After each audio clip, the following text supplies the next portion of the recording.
So ఒకవేళ ఉప ఎన్నిక వస్తే ఇక్కడ నాగేంద్ర గారు రిజైన్ చేసి మళ్ళీ అదే పార్టీ నుంచి పోటీ చేస్తారో లేదా వేరే పార్టీకి వెళ్తారు తర్వాత విషయం.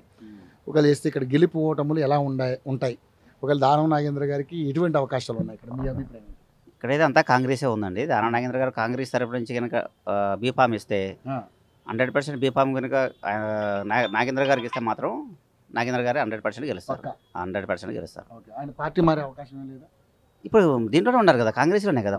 బీఆర్ఎస్కి వెళ్తాడని వస్తుంది, రకరకాల వార్తలు వస్తున్నాయి. బీఆర్ఎస్కి అయితే వెళ్ళరా సార్, కాంగ్రెస్లోనే ఉంటారు. ఆయన ఫస్ట్ నుంచి కాంగ్రెస్. అప్పుడు రాజశేఖర రెడ్డి గారు వచ్చినప్పుడు సార్ దాంట్లోకి వచ్చారు, మినిస్టర్గా చేశారు. అప్పుడు కాంగ్రెస్ అంటే అభిమానం.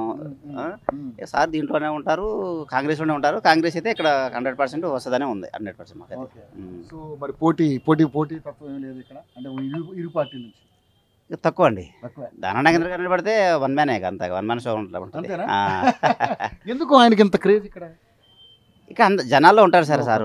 లోకల్లో ఉంటారు, మంచిగా జనాల్లో ఉంటారు.